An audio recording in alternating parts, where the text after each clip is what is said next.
ની વસ્તુ એ સ્પર્શ કરવી ના જોઈએ. આ મારા બાપની ગાદી નથી, આ વેદ વ્યાસજીની ગાદી છે સાહેબ. આ વેદ વ્યાસજીની ગાદી છે, આ મારી ગાદી નથી કે મારા બાપ દાદાની ગાદી નથી. આ કથા કોણે કરેલી? પ્રથમ કોણે કરેલી? આ બ્રહ્માંડ નતું ને સાહેબ, ત્યારે આદિ પરમાત્મા હતા ને ભગવાન, એમણે જે આદિ પુરુષ હતા એ આદિ પુરુષે 4 જ શ્લોક આપ્યા હતા. 4 શ્લોકી ભાગવત, 4 શ્લોકી ભાગવત આપી હતી. આ બ્રહ્માંડનો ઉતારે આદિનારાયણે કોને આપ્યા? બ્રહ્માજીને કહ્યું હતું. બ્રહ્માજી આ શ્રીમદ ભાગવત છે. કેટલા શ્લોકમાં? 4 શ્લોક. બ્રહ્માજીએ એમના દીકરાને આપી. કોને? નારદજીને આપી. નારદજી આ કથા કોને આપી?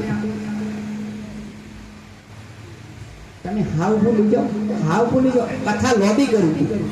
વેદ વ્યાસજી એ આમ નિરાશ થઈને બેઠા હતા અને આવ્યા હતા નારદજી, અને નારદજી કીધું કે આજ તમે ઉદાસ કેમ?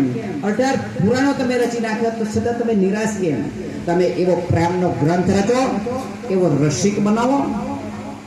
રસિક બનાવો કે જેથી તમને અને આ દુનિયાની અંદર જેટલા માણસો આવે ને એમને શાંતિ થાય.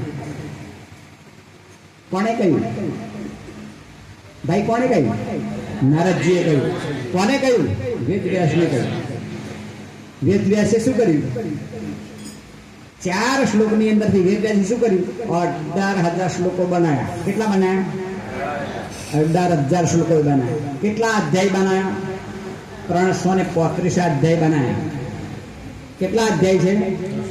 300 ને સાહેબ આપણે રોજ બેહવું પડે. હવે 335 અધ્યાય તો પતે હાથ દાડામાં ના પતે. હવે આ વેદવ્યાસજી લખ્યું ખરું, પણ આનો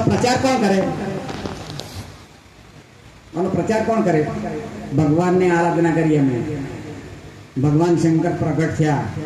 એમણે કીધું હું દીકરો આપો તો આનો પ્રચાર કરે. વિરક્ત જોઈએ. દીકરો આપ્યો પણ ઓર સાથે એટલે ગર્ભ સાથે ચાલતો થઈ ગયો તો સુખદેવ ઝાડમાં પ્રવેશ કરી દીધો. બેટા ઉભો રહે, ના ઉભા રહ્યા. ઝાડમાં પ્રવેશ કર્યો આ વેદવ્યાસજીના દીકરાએ.